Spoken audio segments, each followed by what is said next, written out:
G'day, friends and fans. Welcome to Writing Corner. I'm your host, David Applegate, author of the book, The Boyhood of Cade, book one of the Empire of Elves. This is episode 23, Other Ways to Say Good.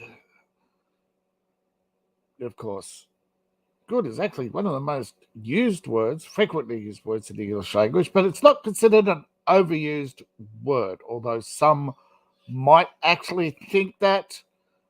But I don't think it's an overused word. But however, when it comes to good writing, pardon me again. Now, when it comes to good writing, you want to expand your vocabulary. And of course, you turn to your thesaurus. Now, Webster has, believe it or not, 1,341 entries. You have good, as in reasonable, nice, logical, okay, favorable, loyal, pleasant, skilled, worthy, suitable, appropriate, considerable, reliable, accurate, beautiful, healthy, charitable, adequate, beneficial. That's just as an adjective. Then as a noun, you have benefit, interest, stock, qualification, effects. As an adverb, fine. Isn't she fine? That's probably actually synonyms and similar words are allowing you to have context. Was it a good day, as in, was it nice weather? Was the conditions favorable? I had good weather, so it was favorable winds, as they used to say. Or the weather was pleasant. Or perhaps you had a good day at the stock market or the racetrack. Not much difference, but your predictions were beneficial, or perhaps the gods of fortune were charitable that day, or some benefactor had basically smiled upon you.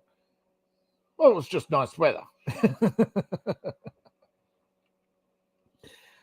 But you can go through synonyms and antonyms, and of course, it did bad, but believe it or not, there's actually way more entries for good than there are for bad in my previous episode. But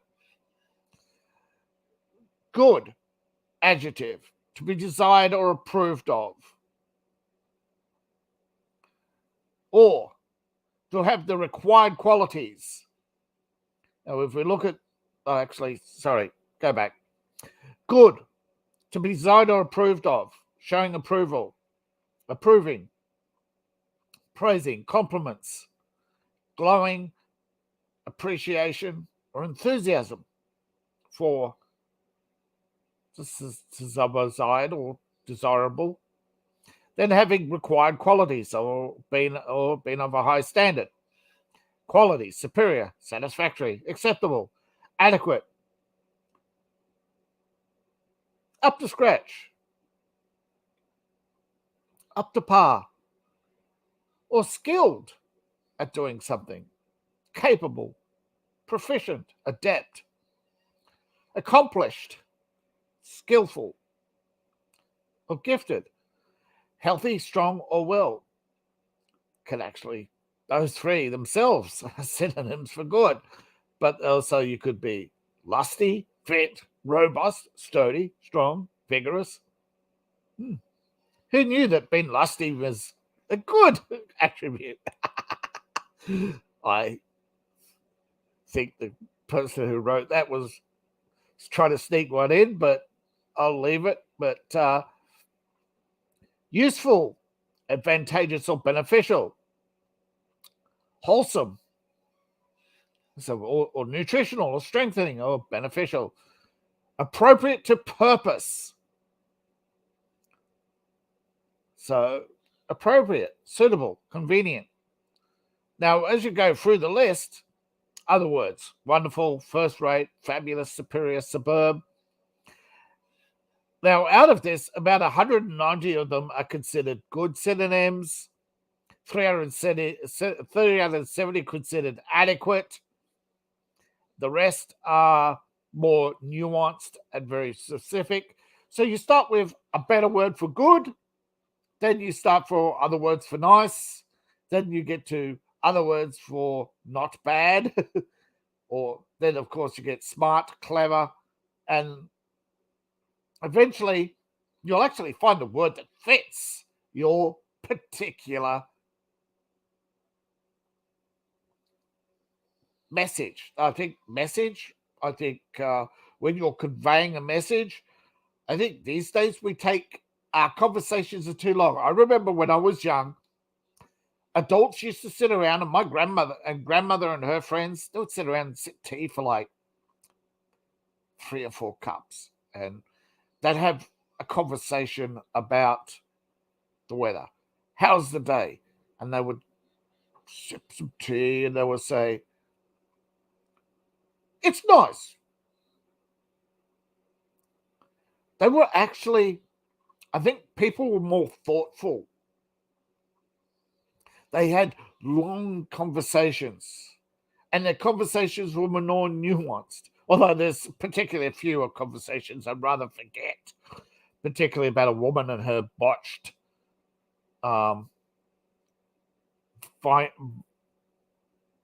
plastic surgery. But normally, most people's conversations were pleasant, in which they would discuss whether or not a certain product was acceptable, whether customer service had been satisfactory, which stores had superior products, excellent customer service, were exceptional somehow.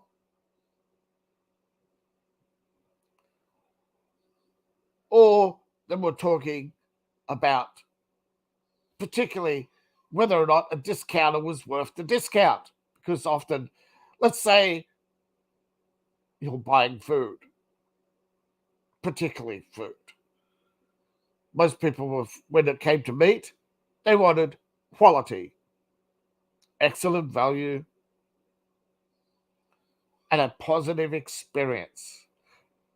Of course, when it came to writing reviews, more and more you didn't have reviews much back then. It was word of mouth, but people started really about the 90s to noughties starting to use just good.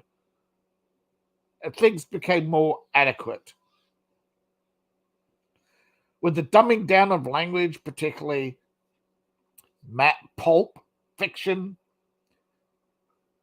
fast-paced books written between 100 and 200 pages, little thin paperbacks for schools, the language very simplified, adjectives basically they wouldn't go past page 1. Actually, it was pretty much the top 10 words and that's it.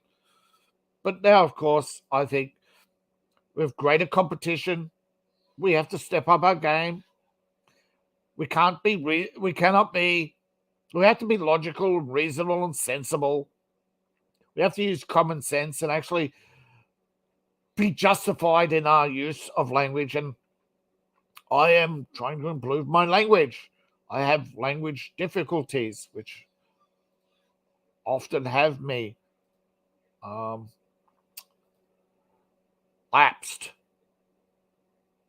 or bereft of the appropriate term. And I'm often finding myself wanting and lacking, but I strive to improve my language, and hopefully through these videos and my writing journey, I improve, and that you will find my work a little more than acceptable, worth paying for, come to appreciate my style, and realize that I'm giving you quality and value for money. Of course, some people tend to focus on the commas and the inadequate or the